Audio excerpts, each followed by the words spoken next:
Hi, I'm Robin from CookingMexicanRecipes.com, and today we are making tamales. Now before we get started, I want to talk a little bit about our ingredients. We're going to need a pot. Let's start with our pot. Now I looked high and low for this thing, and I found one out of stainless steel. The most important thing is that your steamer is at least 8 inches deep. Now mine's about 9.5. And the reason for that is that I want the tamales to stand up. They have to be standing up vertically when I cook them. But I want to mention that all the details are on my website on the tamale recipe page, so you can find all the exact amounts there. Today I just want to go over how to do it all. So right now I want to finish talking about my ingredients. I purchased some corn husks from the grocery store, so they look like this. They're dried. And here's another one that's really important. This is masa. This is masa, and it's instant corn masa flour for specifically for tamales. So you want to make sure you have this product. I've got some cinnamon. We're going to use corn oil. Got chicken broth and chili powder, ground cumin, garlic powder, regular flour, salt, some chicken stock, and some sugar, along with our pork. Now what I purchased here is about a 7-pound pork butt. You can get a shoulder if you like, that works too. And so I'm going to go ahead and demonstrate us cutting this up into chunks about 1 inch. Now this cut of meat has a lot of fat in it, and I'm going to try and trim out as much of it as I can. The good thing about it is that fat gives this meat a lot of flavor. So I'm just going to slice this up into, chunks like this, and any visible fat, I can't get it all out, but I'm going to trim it as best I can. And this is time consuming. This is going to take you probably half an hour to do. Okay, so first I'm going to add all of my ingredients to the pot so we can start cooking our pork. I'm pouring in my chicken stock broth, and I'm going to start adding we'll start with the chili powder. I'm going to add it in there. Now I'm going to add my garlic powder, and now I'm adding my ground up cumin. Now I'm going to add my chicken base stock, my salt, and my sugar. Get all that in there. I'm going to get that up to a little simmer. Okay, so now I'm going to add just a pinch. Really, it's just a pinch of cinnamon. You don't want it to be too overpowering. So I have a 1/4 teaspoon here, and I'm only going to put just maybe a 1/16 in there. Get this to a boiling. Once it comes to a boil, then I'm going to add the pork that I cut up. So it's hot enough now, so now I'm going to add the pork. Now I do want to mention that I have not added the flour water mixture yet, because I want to do that after the pork cooks, so that it has time to cook down. And then we'll add the thickening to thicken this sauce up a little bit. And I'm going to cook this probably 2 to 3 hours, somewhere in there. I'm going to check it after 2 and see where it's at. Now I'm going to just cover it up and let it simmer. So now that I have my meat simmering over on the stove, my pork, I'm going to show you how I soften up the corn husks. And they come, kind of all together like that. So I'm not going to try and take them apart until after they're soft. So I'm going to get them in here. And I filled this up with some hot water, about 1/3, maybe 1/4 full. And I'm just going to stick some of these in there to soften up. So I've got these in here, and I'm going to put up this pot that's a little smaller on top, just to kind of keep them submerged. So I'm going to leave the corn husk in this pot for probably 30 minutes or so, or until they're pliable, and maybe it'll take 40 minutes, whatever it takes to get them soft. So my pork has been simmering now for about 2.5 hours. It's real nice and tender, so we're ready to prepare the thickening for it. That's what I got here. So I have 3/4 cup of cold water. I'm going to add 8 tablespoons of flour, and I'm going to whisk them together so that there's no lumps. Just whisk, keep whisking, doesn't take too long. Okay, now before I add the thickening, I want to make sure that my pork is boiling. So I'm going to turn up the heat, and as you can see, it's boiling. So I'm going to add it slowly and stir as it's boiling. And now if I want to make sure that it doesn't get lumpy, so I have to stir constantly.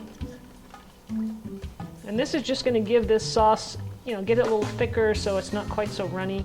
I'm going to stir this for a little bit while it thickens up. So I'm going to let this boil a little bit, and then I'm going to turn it off and let it cool while we make our masa. Okay, so the pork is done. Now at this point in the recipe, if you want to, you can stop and continue this the next day. What you would do is just cool off your pork and refrigerate it. Then when you want to use it the next day to prepare the tamales, you'd want to heat it up back on the stove until it's warm. Okay, my corn husks have been soaking here in this pot, and now it's time to take them out. So I'm going to take this off. And as you can see, I've changed the water a couple times. When the water gets cold, you might want to replace it with some hot water so that they continue to soften up. And they're ready to be separated. They come apart pretty easily, as you can see. And I'm going to lay it out on paper towels. And you don't want to tear them. I'm trying to find the end of this one. Here it is.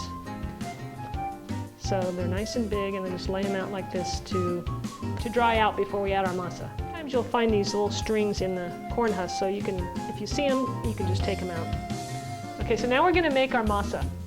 Now I've got 4 cups of our instant masa flour mix, and I'm going to pour it in this nice big bowl.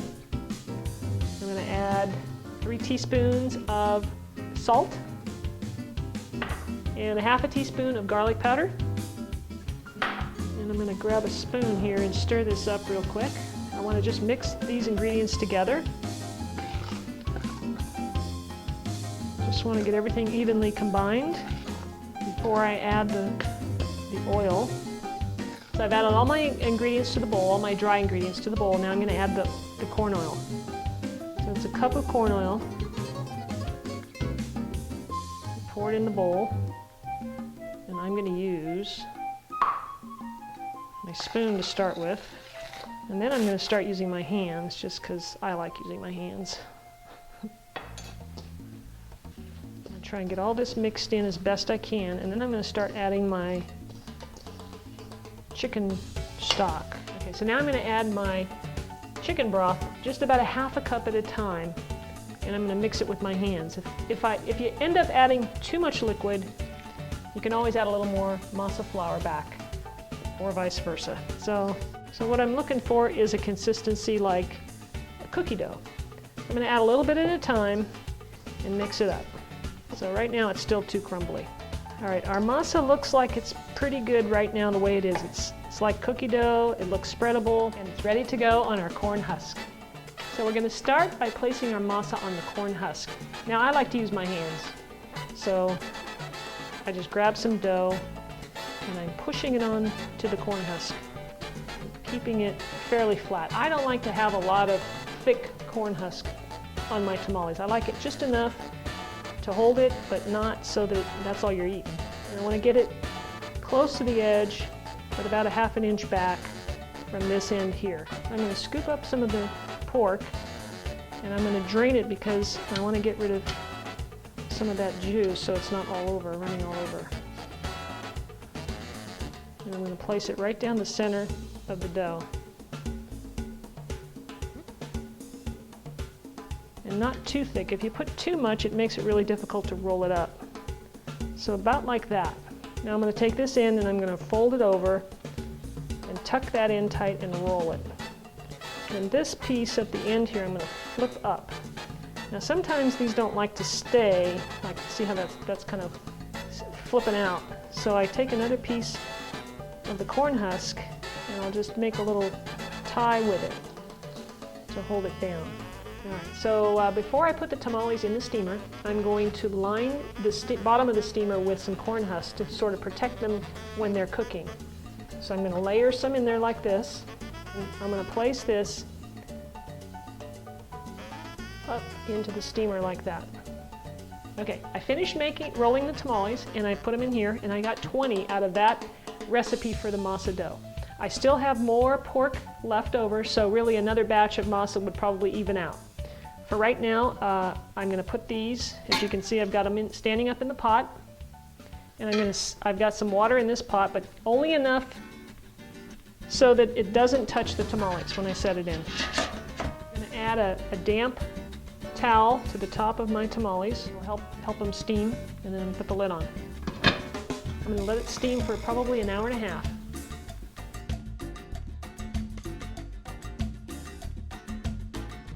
So the tamales have been cooking for an hour and a half, and now it's time to check them. And I'm going to take the lid off using a pair of tongs. I'm going to take one out and set it on the plate. Now I need to untie this. And what we're looking for, once I get it open, is the masa I don't want the masa to be sticking, so if this pulls away like it did real nice, like that, that means it's done.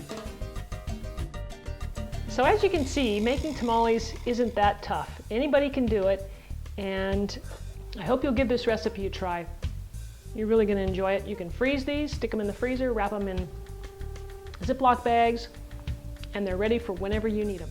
Thanks for watching my video. Be sure and stop by cookingmexicanrecipes.com for more Mexican recipes you can make at home. And remember, it's got to be hot to be good.